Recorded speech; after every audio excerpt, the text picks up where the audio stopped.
get it. You know whose fucking adaptogens they are that I take? Yes. Jake Plummer. Jake Plummer makes I take mushrooms. Jake Plummer's mushrooms. That's amazing. Because he's the homie, too.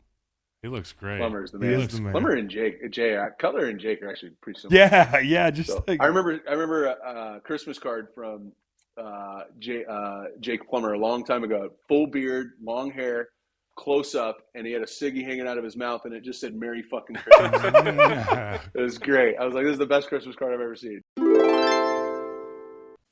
I got Jordan Palmer on the show, and what's exciting about this, he knows everything there is to know about quarterbacks. I don't know anything about quarterbacks. Neither do I. That's why JP's here. He also might know more about my brother Kyle than me because he played with him in Chicago. Jordan, welcome to the show, brother.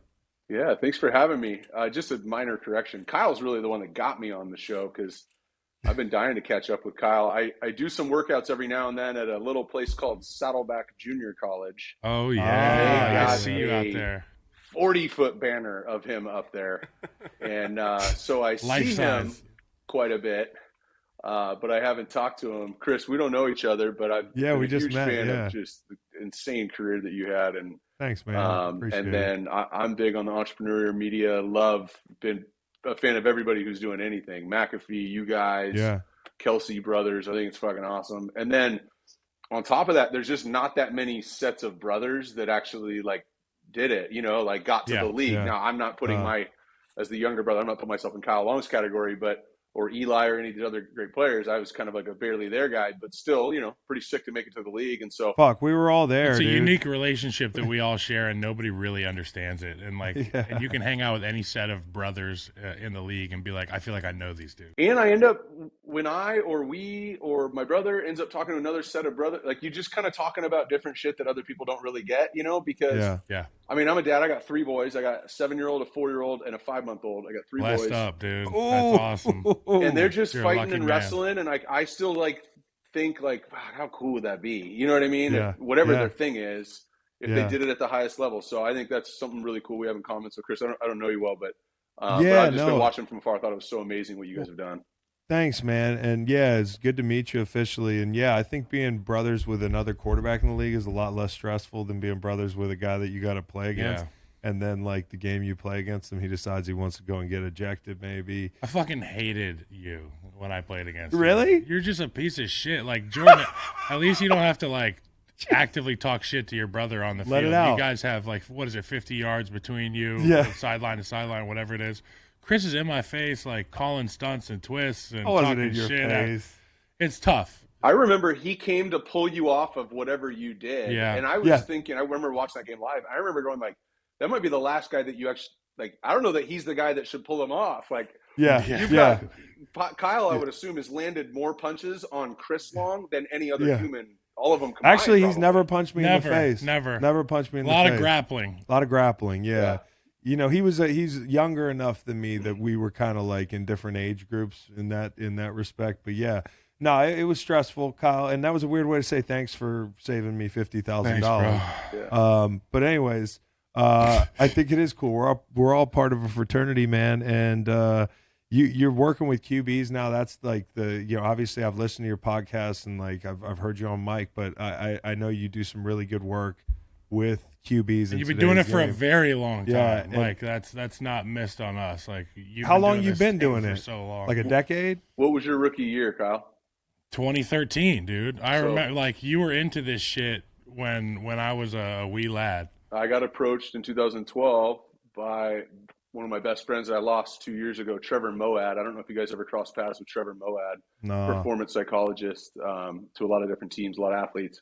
And he approached me about doing draft training when I was a Bear. And Kyle, when we drafted Kyle that offseason. And Blake Bortles was the first guy I trained. I was like, shit, I did draft training with my high school coach, Bob Johnson. I don't really know I didn't know it was an industry. Yeah. I just kind of threw at my high school because he trained a lot of draft guys for Athletes First who I signed with. And so I was like, I don't have context for what we do, but you bring one of these guys in here and it is when you're in the league, you're not watching college football. You don't have time. And so I didn't know who Blake Bortles was. I didn't know UCF was good. And bring somebody in here. And it was they opened a new Exos facility 30 minutes from me in San Diego that year. And I was like, let me eat for free and train for free and give me like 10 racks and bring some guys in here and I'll teach them all the shit I think you should know as a rookie. And went through the process. He went 3rd overall. I left like phase 1 OTAs to fly to New York. I put my suit on in the Bears locker room. I think you were there. Oh, yeah. To go to New York and sit in the green room with him. We thought he was going like 20 to 25 and he went 3rd. And we stayed up all night. I don't know if you guys ever crossed paths with Blake, but he's a good time. He's a beauty. Yeah, I'm disappointed that we haven't crossed paths with him. him. I love that guy, dude. Yeah. I met him like twice, and he was just. I got a camel crush for him whenever I do run into him. He's a Siggy guy, I think. So that was the first year I did it, and I was like super fun. And so for me, I look at it like Q1, January, February, March. I've been doing it ever since. I probably had 40 or something guys by now. A couple guys go 1, a lot of guys go first round. And for people that don't know you very well, you're a young guy, not only in spirit, but in age at that time in 2012, 2013. You were a young dude in the league, and to work with these players, you have to have a unique relationship. So Chris and I were trying to figure out, how do you balance being a homie to these guys and being an instructor and a life coach and all that kind of thing? Yeah, I think it's evolved. I think, one, my perspective on the league is unique. So like there's very few things I would say to you, Kyle, there's probably very few real things that Chris has been through in his life that you haven't like been brought into, right? Any drama with family or health stuff or highs and lows and contract negotiations as a little brother, it didn't happen to you, but it kind of happened to you. Is that fair? Mm-hmm. Yep. Right. It's not like you guys didn't confide in each other on big shit.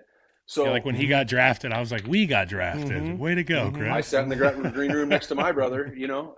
Yeah, dude. And so my brother was the number 1 recruit in the country, Heisman Trophy, number 1 pick, retired highest paid player in NFL history. So I know enough about what those guys go through. Face of the franchise. Once they pay you that big deal is when coaches feel totally fine with throwing you under the bus and all the other shit, right? And all the bad trainer who screwed up the rehab and the contract so I know what that's like, at least from one vantage point. But I only played my senior year, the only year I ever started it. I played quarterback my whole life. This is the only year I ever beat everybody out and was a starter. Mission Viejo High School. And I was go Diablos. Yeah, so I had one offer to the only school I didn't want to go to. Almost Diablos. And I was a 6th round pick, got cut at the end of training camp. I signed with Sacramento Mountain Lions in the UFL to play with Denny Green. A. I was there 48 hours and bounced. I signed an AFL contract with the Arizona Rattlers. Got signed by the Bengals when I was driving to Arizona for training camp. Did a U-turn, drove home, flew to Cincy, crazy. And then I got cut like 5 times, 6 times. So my vantage point is from scrub who's trying to claw his way into the league to, blue chip number 1 in everything at every phase. So my vantage point on the position is super unique. And then with the Elite 11 that's been around, I think this is his 25th year, top high school quarterbacks in the country every year. Well, my dad read about that in Student Sports Magazine when I was in 6th grade and dropped me off when Drew Brees was a junior in college counselor. And I've never missed one. So when I was a college counselor in that, the little high school guys were Matty Stafford and Timmy Tebow. So like my exposure to the position is just super unique. It's not that I'm smarter or better. Nobody's seen more quarterbacks and really seen where the bodies are buried. And at more stages in their lives and their careers, right? Like your body changes, your mind changes. I remember being 15 versus being 24, and I was 2 different human beings. You get to shepherd these guys through that. What's like if you had concise messaging? What's your messaging to these guys? Well, I think the one thing I've just seen play out, right? What I've tried to not do, I think the best coaches I've ever had were the ones that actually had the most humility and were actually always looking to learn and didn't feel like they had the right answers because they got them from some guy 5 years ago that they worked for. And so for me, I think the way Kyle, this will play out with you. The way you live your life off the field directly mirrors the way you play the game on it. Yes. I have not seen somebody whose life is in disarray off the field. And then they're just a game manager, great, instincts on the field, process, organized, going through progress. I haven't seen somebody who's totally buttoned up in life just grip it and rip it and say fuck it and run around and try and play. So if you look at Johnny Manziel's play, his lifestyle makes sense. And if you watched Peyton Manning and how he approached the game as a player, I've been on some business side of things with and got exposure to Peyton. He reads the contracts and red line stuff and comes to the meeting prepared. Like, it makes sense. And so anybody who wants to just solve for the field thing and then be a slappy over here, I've not seen that play out. And so really, there's a lot of fundamental things you got to get good at, and all that stuff with quarterback, but it starts with, like, there's reps around you every day in life. Like, if you actually empower people around you, and if you connect, and if you're a quarterback in every phase of your life, in the classroom, with girls, on social media, for young kids, I always tell them, like, find somebody at school who could benefit from being the starting friends with the quarterback. I guarantee there's a kid getting smoked on social media or bullied. Like, so if you start showing up in every phase of your life, I just seen that play out, where that ends up being the type of leader and player you become. Now, there's still things you got to get good at, but the reps are not just on the field. Like, you can get reps around you. And then for me, the most important trait in a quarterback, and like whatever is second is debatable, but it's a super distant second, is self-generated, unwavering confidence. And so I believe confidence is a muscle. So I kind of argue I'm in the confidence business, because what I do for middle school, high school, college, XFL, and NFL is everything we're doing is about getting them more confident in what they're actually asked to do. And in the off season, you're asked to do different things than you are in the AFC title game, but like, confidence should show up in every single phase. And I believe it's a muscle that you can train and develop. I don't think it's hereditary. The industry for coaching quarterbacks outside the confines of an NFL locker room, that has kind of grown. Like, you see, there's all types of gurus now, and you're one of the most, the foremost guys. Do you think that's born out of, a situation league-wide where quarterback coaches in buildings really aren't as good as they're cracked up to be? Because I've heard that from time to time from guys that play the position. And as a defensive lineman, I know from experience that position coaches, there's a lot of faking it till you make it. There's a lot of who you know. There's a lot of, like. It's a lot of how you handle your talent, not what you do with it. Yeah, and I just wonder, like, is the development piece – it's kind of backwards. They seem to gloss over who the QB coach is in a building, but they're going to pay a guy all this money. It's sometimes like Jalen Hurts just signed a big deal, or if you're signing a quarterback in the top 5 on the rookie wage scale, it's still a big commitment. You would think that you would do more to help develop that quarterback in the confines of the building, but I don't think it's caught up to the type of thing you're doing. Is that accurate? Yeah, it's spot on, and it's not an indictment on one team or this one guy. It's a systemic issue. So I believe that the quarterback position is a decade, in terms of how it's developed, it's a decade at least behind golf and baseball. I'll tell you a story. My high school buddy backed me up in high school, played at Yale. His name's Josh, and he married Natalie Golbus, who's been on the LPGA tour. I think she's still playing, but like 17, 18 years, right? She's a phenom. And so I was one off season, I think it was the Chicago off season, is when I was training guys, or no, it was after that. But I was training guys, and I was doing drills and stuff, and giving them whatever I had, like, which is what pretty much most coaches do. Whatever I learned from whoever I learned it from, I'm going to pass it on to you, and then maybe I'm going to add a wrinkle based off my own personal opinion, and there's coaching. But that's not what they do in golf. So I went to play golf with her and her husband one day, and she pushed the tee time back because she said, my swing coach is coming to town. We're going to hit balls for 90 minutes. And it was Butch Harmon, who's at the time had Tiger Woods and blah, blah, this long list. And so I go, can I watch? And so I'm hitting balls next to them, and I'm listening to them talk. And at this time in my career, I was living in San Diego in the off season, training with my brother and Drew Brees. So two dudes who like have a reason for why they do what they do, right? Yeah. And they don't wing it. And I'm listening to her talk to Butch Harmon, and I'm like, there's not a quarterback in the world who could talk to their quarterback coach this way. They're talking about body parts that I don't know. I can't follow what they're talking about. And I'm like, holy shit. And I'm on like my 15th. And I'm like, whoa, we're way behind this. And so I just kind of went down this rabbit hole of like, I started learning more about golf and stuff. And I started working with more like swing coaches. Like, I have a partnership with Titleist, and I do a lot in golf. I do a lot with the golf guys as it pertains to what I do.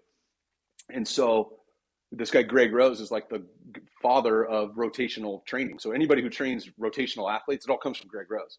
And so as I study this, and now I can definitively say it, we're at least a decade behind. We don't use data. They don't use, I do. They don't use data. They don't use feedback. They don't measure any metrics. They tell you to aim a little higher. They tell you to not get so low. They tell you to get a little deeper. Like, they tell you what to do, not how to do it.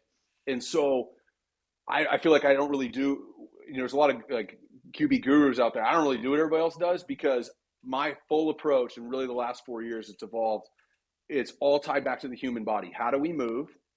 Like most guys lean into what they're doing. We're upper body movers. And honestly, I consult for some teams now, college and pro, and I end up seeing, I'll tell you the left tackle why he's getting beat, because if his first movement is his upper body shifts forward, then he's using momentum to be able to kick back. And so I can see, you can't unsee it once you see how you're actually supposed to move. And so not to get too nerdy, but the quarterback industry, they tell you what to do, not how to do it. And nobody got a quarterback coaching job. Like in their job description, there is no paragraph on kinesiology or understanding the body. And it's not the quarterback coach's fault. The head coach who hired him, it wasn't in the job description. It never came up. And every building, and this is true, you guys will resonate with you guys, the quarterback coach, or think about your position specific coach, and the strength coach and the physical therapist, whoever does the exercise therapy at that team, they don't talk. No. They don't know each other. And that's a misconception in the NFL, is that the trainers get on well and communicate with the strength staff, who gets on well and communicates with your position coach. That's a misconception. But they have three separate initiatives. Yeah. Right? So the physical therapist has to get you healthy. And then typically, and I encourage my quarterbacks, my vets who are here in the off season, they do physical therapy 4 days a week, even if they're healthy, because what we're doing is we might just be working on ankle mobility on the left side because of what that's causing their right hip to do, and how that's not, it's keeping them from loading a line of tension when they throw, which is why their elbow's bugging them. But it starts with their left ankle. And so physical therapy is a piece, but on a team, let's say the Bears, right? The physical therapist goes, I did my job, he's healthy. The strength coach has, he's at 225, or he's at 8 reps now, or body fat, or these metrics that don't connect back to the position.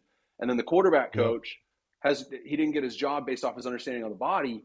And so all of a sudden we're paying, Burrow's new deal is going to be 50 a year, and his quarterback coach makes 300 grand. Who works for who? Yeah, it's wild. And, it goes on down the line. Like the orthopedic surgeon is disconnected too far from the people doing the rehab. They're like, oh, you're structurally ready to play. Yeah. And I'll pass you off to the trainer. And the trainer's like, okay, this is what I have in my little handbook. Next thing you know, you have a helmet, you're at practice. Just there's no, to your point, no matter what position is, there is that disconnect. And you can see it. And it's a poor investment in a $50 million investment in, for instance, in Joe Burrow.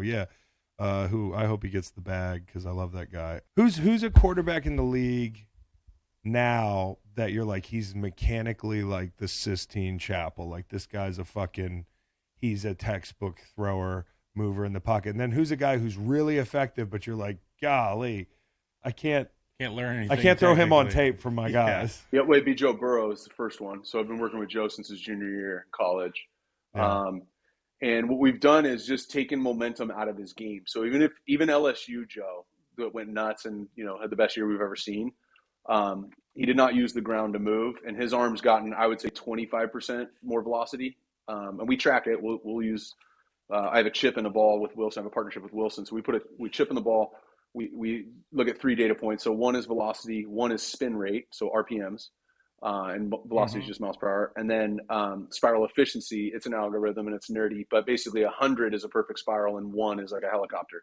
And so we can monitor those things. And then I use a lot of 3D motion capture, the company called Biometric. And so we're able to actually see the root cause of things.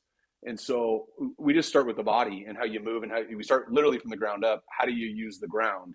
And so what's happened with Joe is, when I watch Joe and we work throughout the year, we're really looking at inefficient movements. And maybe it's like just on maybe it was a complete and it was a dime, but where are the inefficiencies coming up? Where are we losing stability? And so I look at a quarterback, we got to do 3 things. We got to start in a place of stability. Most of these guys are in gun. We have to have an efficient first movement, and that means different things based off what that movement is. And then we have to maintain stability throughout the movement. So whether that's 3 and a hitch, 5 and a hitch, play action, RPO, the bubble screen to the right, are we actually maintaining stability throughout the movement? And so honestly, draft training, I get these guys for work-wise about 2.5 months. I take the ball out of their hands the first 2 weeks. We learn how to move. And how we move is I put force in the ground to create leverage, to push my hips in the direction I want to go. And that plays out in every single position. And so I've studied That's golf. force through the ground. That's O-line. That's like O-line. Being in your insteps and driving your force through the ground and generating power. Like now It's I'm also thinking golf. about Joe Burrow hitting darts outside the numbers. You know what I mean? That's where he excels right now. He's dominant outside the numbers, and that's all arm Well, strength. where he excels to me, and I'm out of class right now, I'm out of my depth, but like, and I'm glad he trained him because I want to compliment him because as a defensive lineman, I watch his pocket mobility and the efficiency with which he moves in the pocket. And when he first came out, I was one of the first people to say this, and people called me crazy. He reminds me of Tom Brady. You know, because Tom Brady, like watching Tom Brady move in the pocket, and there's no wasted movement. He's always from a position of strength. And Joe's athletic as fuck, like he can get out and run People and forget, tuck it. yeah. But he doesn't. It just these subtle shifts and like his eyes are always downfield. It's like watching a magician work back there. I mean, everything he does. There's no wasted movement. And I'll challenge anybody watching this: find me a clip and add me on Twitter where you can find him without two hands on the ball. Yeah, he's You won't fucking. find it. It's like he's the perfect like marriage of like perfect technique, but also just he's got that dog. You know, What I said about confidence, he's a technician. He's he's Yeah. right there That's at the top. him. I'm not going to rank him because I work with a couple of guys at his level. I ain't ranking him, but yeah, he's in the mix. yeah. They know the ranking. They know the ranking. They all are ranked number one. They show up because Joe showed up. Yeah. They're like, hey, Yeah. you know, I get to work with Jordan and Joe Burrows. Yeah. Here. Well, that dude. So who's the guy that you're like, wow, fuck, I can't teach what he's doing? Well, this isn't a knock because I think he's going to be the number one pick, but Bryce Young is a guy where I see elite playmaking, complete control. You know, Mac Jones played when he was a true freshman, but honestly, had Bryce played that year, he would have had the same year. He was ready. He's going to be worst case scenario, the second pick in the draft, right? And I think he's a stud, and he's tiny, right? He's whatever he is, 5'10", 185, like so he's too small to play, and he's still going to be the first, second pick, and he's got a Heisman. So he's an unbelievable player. I've been around him since he was a little kid, but I see an opportunity to change his game. I don't work with him, and it's not a knock or anything because I think he's an unbelievable player. But it's not even a right or wrong, good or bad. Is that necessary, right? Like. Yeah. The way you put your hand on that tackle, Chris, was that necessary, or could you have been more efficient? And did you not add a step? Yeah. Right? Simply a false step, but any inefficient movement. And so once you see it, like when I sit down with new clients, I sit down, I show them, and I'll compare them to a couple players. They can't unsee it, and so they go. So that's why guys, if I get an hour and a half with guys, they go, "All right, how do we do this?" You know what I mean? Because I show them themselves. And again, it's not right or wrong, good or bad, because I just named a Heisman Trophy winner who's going to be the number one pick in the draft and have a great NFL career. But I think that he's the guy that comes to mind where I go, there's an opportunity to remove inefficiencies, and it really comes down to using momentum. And the problem is a lot of guys, they want to be in rhythm, and so they associate momentum with rhythm and being on time and all that. But they're two separate things in my mind. Richardson, how much efficiency is there to add to his game, and thus how high is his ceiling? Because, I mean, count me in the camp that would take a fucking flyer on that guy. Yeah, I've only been around him a little bit. I've watched him a little. He seems super efficient. I mean, athletically, I mean that's like a creative player, you know. Yeah, he's built. Yeah, I just think his evolution is just going to be playing the game. You know, he hasn't played a ton. That has hurt guys in the past. There's guys who haven't played a lot that didn't hurt. Helped guys in the past. I would argue it's helped some guys. No bad habits. Yeah. I don't know, at least positionally, like at position players, No like fear. some guys who are raw, they don't have bad habits. And I think with those guys, it comes down to is how are they going to handle the adversity and the scrutiny and all that? Because if you have to learn how to get good at quarterback, I don't think the NFL's too late to learn that, right? If you haven't played a lot. But the guys who aren't built to take all that shit and just work through it, you know, those are the guys in trouble. So I think if Mitch Trubisky didn't play a lot in college, but then the magnitude of Chicago and the pressure and all that stuff, it ended up probably being more than he was ready for at that time. And maybe he's ready now, but at that time he wasn't. You know, Trey Lance had like 300 and something attempts in college. Brock Purdy had 1,400. So like, you know, I'm not comparing two players, but I am comparing their experience heading into the league, you know? And so. Yeah. So would you take a flyer on Lance? As a free agent right now? I know teams just today. Teams today are talking about trading for him. because San Francisco obviously, like trying to go in a different direction. Do you see enough there that you're like, I could work with 100%. this Yeah, it guy? just takes it's what's the comp, right? So I'm making it up. Yeah. I don't do the GM thing. I don't know that whole world. But like, let's say it was a 5th round pick for him. I'm just making up a thing. Uh, do you like Trey Lance better, or do you like the guys who are going to be available potentially in the 5th round this year? That's how I'd look at it.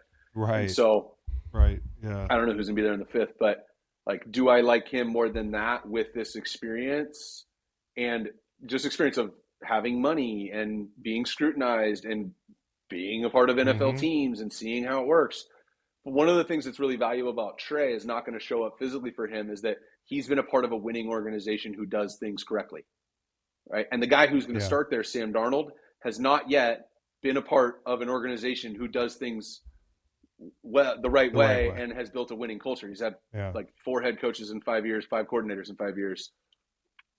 Sounds like the Bears in the Dude, mid I watched it 2010s. happen with Sam Bradford, one of my good buddies, and like obviously he got pummeled, and but the turnover of coordinators and schemes, like it was hard enough as a defensive player as all those coaches cycled through there. It's got to make your head spin as a quarterback. Yeah, I mean, these guys, the real guys, are thinking ball all year, right? It's like they may be in the home chilling or whatever in February and March, but like they're thinking about stuff. So are Mm-hmm. you thinking about how you're learning the new offense, or like what's Josh Allen and Patrick Mahomes thinking about this offseason? Little tiny details and minutia that's like going to advance them. They're not learning the system, and so it's just a huge advantage when you're heading into your 3rd, 4th, 8th, 9th year in a system at quarterback, particularly. So we touched on Bryce Young. Obviously, size is a factor. Do you think height is as big a factor as they make it seem? Like some shorter guys I see throw, and I'm like, they're not good at finding windows. And then some shorter guys are like really good at manipulating the pocket to be able to find those windows to make those throws. What are the toughest throws to make for a shorter quarterback?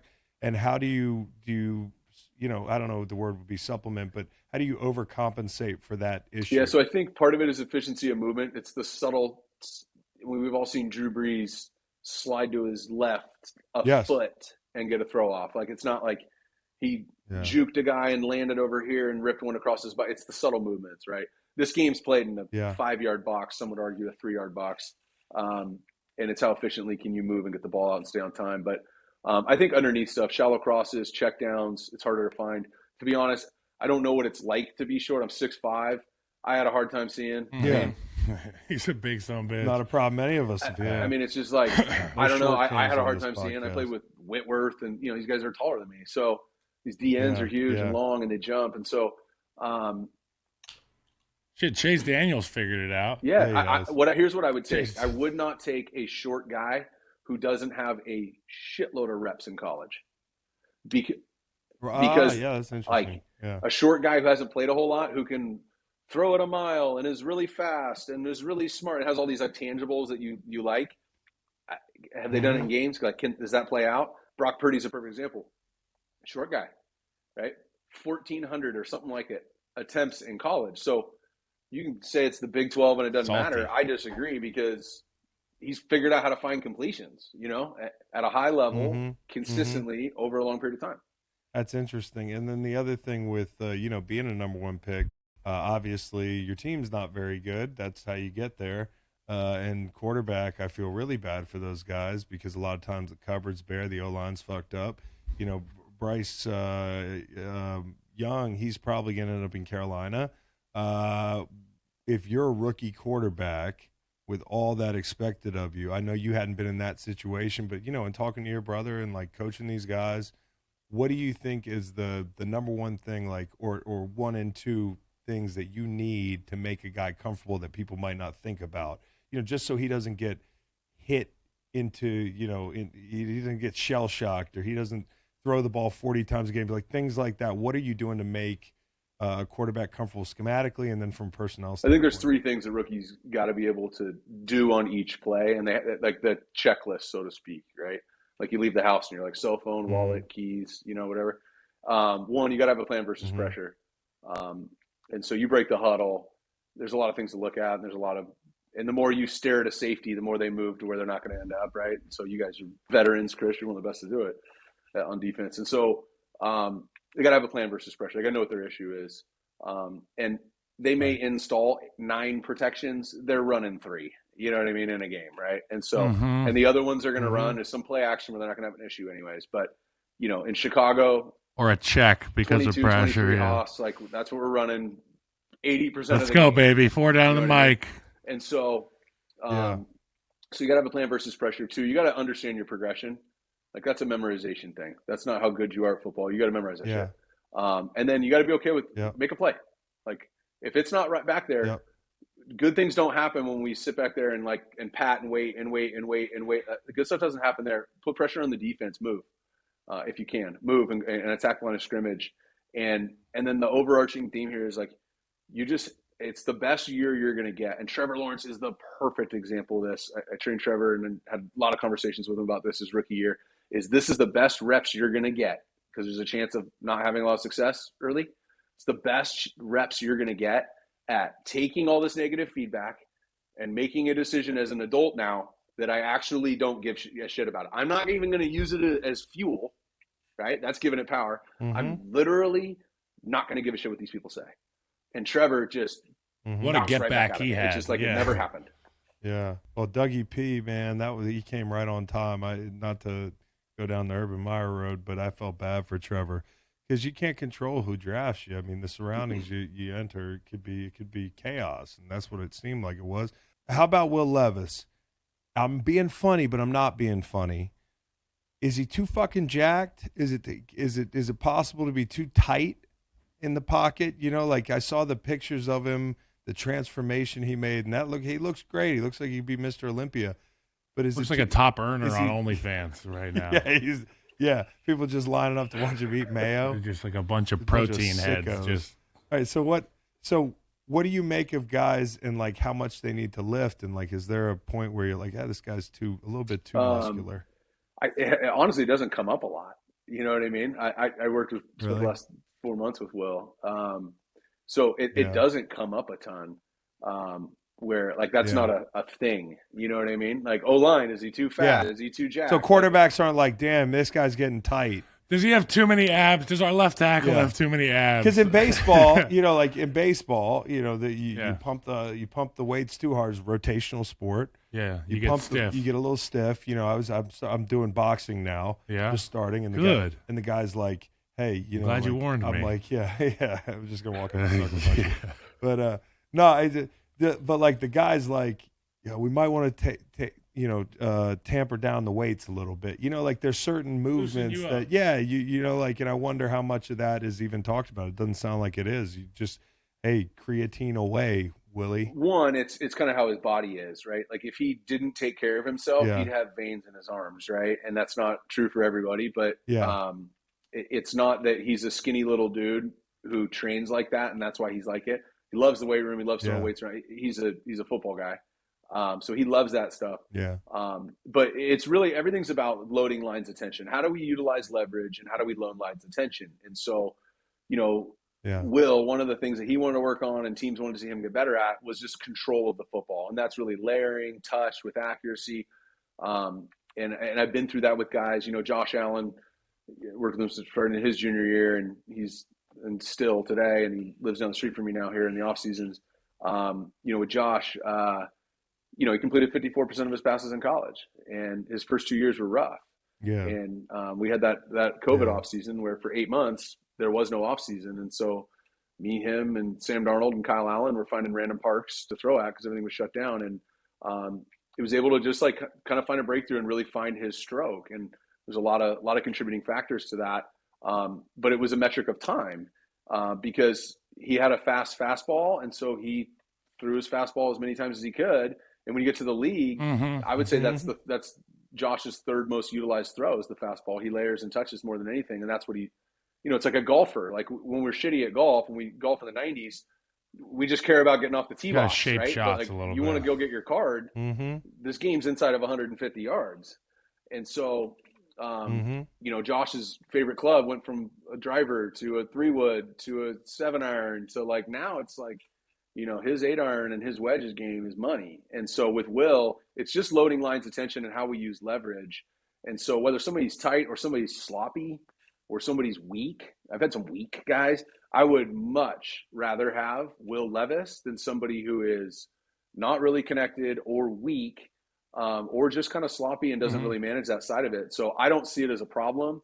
When guys' biceps get too big, you want elongated muscles. That becomes a problem, but he's jacked, but it's not like he's all biceps. So he's all ass and core, and he works at it. He doesn't do the bodybuilder lifts. He's got a very strong core. A lot of this comes down to non-contact injuries too. A lot of it comes down to how do they actually recruit their glutes when they change direction, when they decelerate. Right. Every player I get out of college for draft training, which is interesting because when I get somebody for draft training, that's that college's finished product. Like they can't say if we had a fifth year with him, he'd be different, right? Everybody's quad dominant. So these college strength programs, they get these guys out. They don't utilize their glutes, and not to get too nerdy, but they're all quad dominant. And so that's one of the things I have to undo. Yeah. Gotta get that backside chain going, dude. Gotta get that backside chain.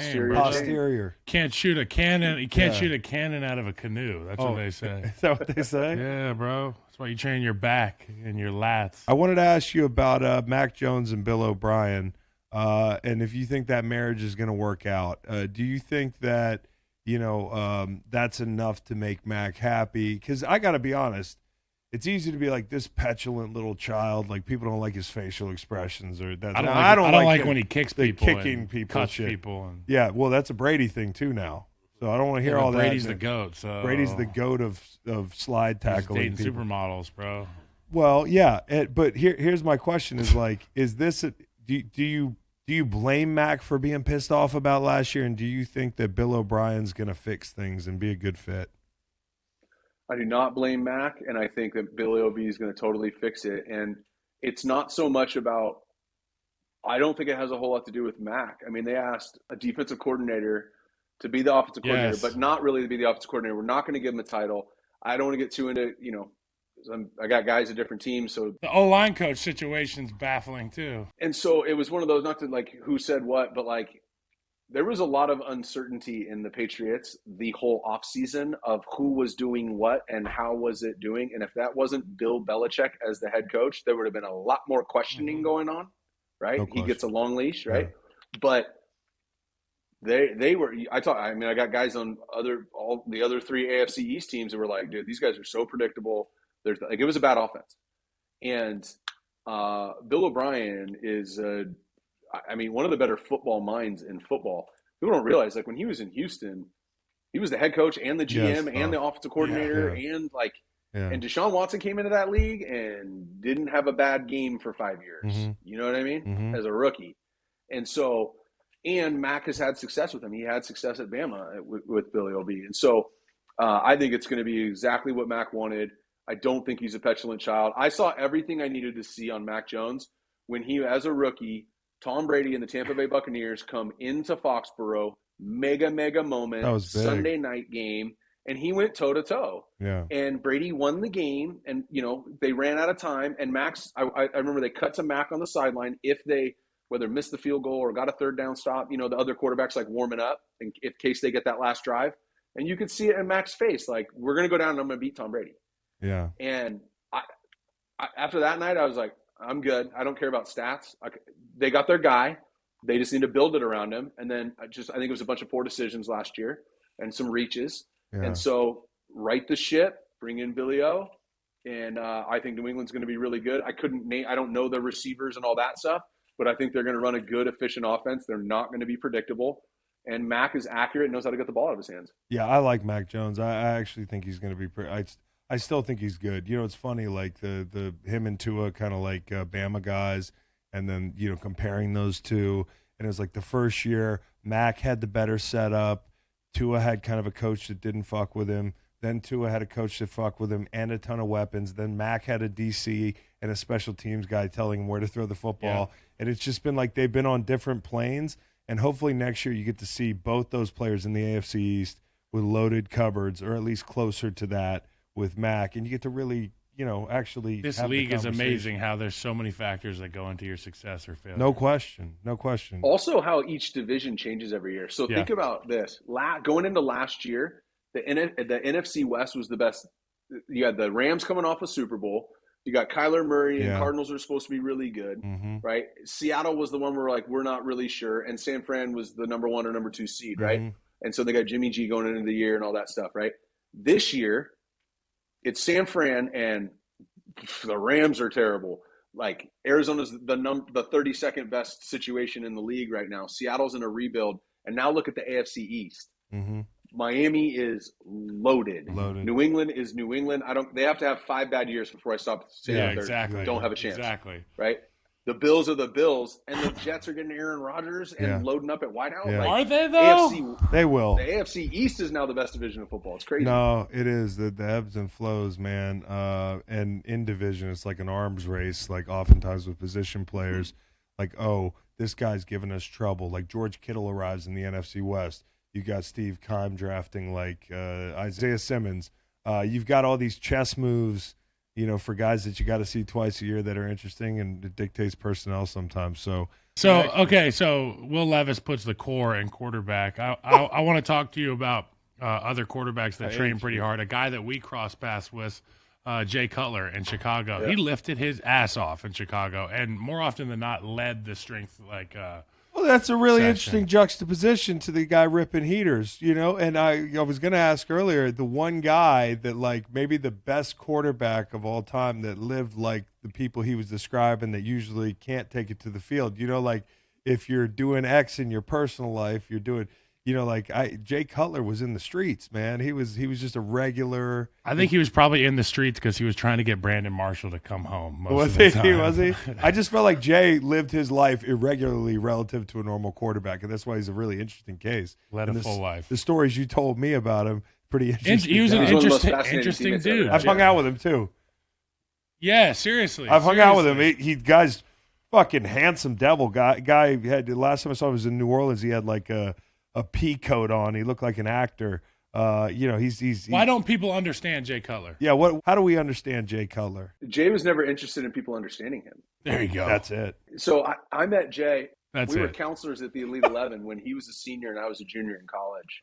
And then his now ex-wife, Kristen Cavallari, she's from where I'm from. And so he was never interested in being understood, I don't think. And I love it. I would not train a quarterback to behave and act like Jay. But I absolutely respected it, and I thought it was him. And he's a perfect example of what I said because, he was in the streets, and he'd also bounce around back there and whip one sidearm across the field. He was a dog on the field. He was a dog, and he talked that shit too. So He also was a guy who was, like Kyle said, and Kyle would know this better than anybody, but, dude, he's strong as shit, right? Yeah. But he was not cool looking with the shirt off. No. He wasn't jacked. No. He was just really he's strong. A type 1 diabetic. diabetic. He's got like an insulin pump in his little beer belly, and he's got the trainer coming out for timeouts to give him insulin. Then he's going back out there and fucking people up. You know what? Right, getting booed. It'd be a really good. They hate you here. It'd be a really good documentary. Jay Cutler documentary. Yeah, no, Jay was. Jay's fascinating. Yeah, and also the other thing too about Jay. So Kyle, you mentioned he was a type 1 diabetic. I would argue that Jay, if he were to have a conversation with a doctor who studies diabetes, he can go toe to toe and understands every single element of the disease. Yeah, he knows he so is much. Super. He's smart. He's like Super Peyton smart. in that regard, where he reads everything. Yeah. And he's going to come with facts, and he hopes you challenge and him. And his ex-wife, Kristen, she's got 2 or 3 cookbooks. My wife, I'm married to the healthiest person on the planet. She cooks out of Kristen's books. So there's also the element of when he was married, he learned a lot about nutrition. You remember he'd be drinking weird mushroom teas? Yeah. We're like, what are you drinking? And he would have totally explained adaptogens. And now I've learned over time, but no, this is ashwagandha. And Yeah. this is what it is. Probably when he This was is on why his I'm saying. anti-vax Adaptogens, campaign. bro. I don't leave the house without my adaptogens. I really don't. Yeah. I'm in the morning. I'm in there like a fucking fiend. I'm just saying. And you know who's Jay understood it. You know whose fucking adaptogens they are that I take? Yes. Jake Plummer. Jake Plummer makes I take Jake mushrooms. Plummer's mushrooms That's amazing. because he's the homie too. He looks great. Plummer's the He man. is the man. Plummer and Jay, Cutler and Jake are actually pretty similar. Yeah. Just So, like I remember a Christmas card from Jake Plummer a long time ago. Full beard, long hair. close up, and he had a ciggy hanging out of his mouth, and it just said "Merry fucking Christmas." It was great. I was like, "This is the best Christmas card I've ever seen." He's so cool, man. He's a really nice guy. I got to meet him after my career. Lot of quarterback talk and draft coming up. I can't wait to see the drama, the trade ups, the trade backs. This guy knows as much as anybody, Jordan Palmer. Appreciate the time. It's really good to officially meet you, man. Yeah, man. We want to do Kyle Allen and I have a podcast. We got a big announcement this week too. We're finalizing a partnership that's going to really shift what we're doing. But yeah, we've talked about doing some collabs. So you and Kyle about doing something together. Yeah, no doubt. That'd be fun. He's got a great bedside manner. You just got to keep him fed, and you got to get him out of the building quick. Yeah, so he comes in the building. I got to go play video games. You know what I'm saying? About 90 minutes in, he's like, "Oh, I got to go. My bong is calling my name." Oh man. Listen to the full podcast on Spotify, Apple Podcasts, and other podcast streaming platforms. Wherever you want to get the podcast, you can get the podcast. Pretty simple. New episodes every Monday, Wednesday, and Friday. Don't forget to like and subscribe for more content. Podcasts get pretty wild. This is real tame.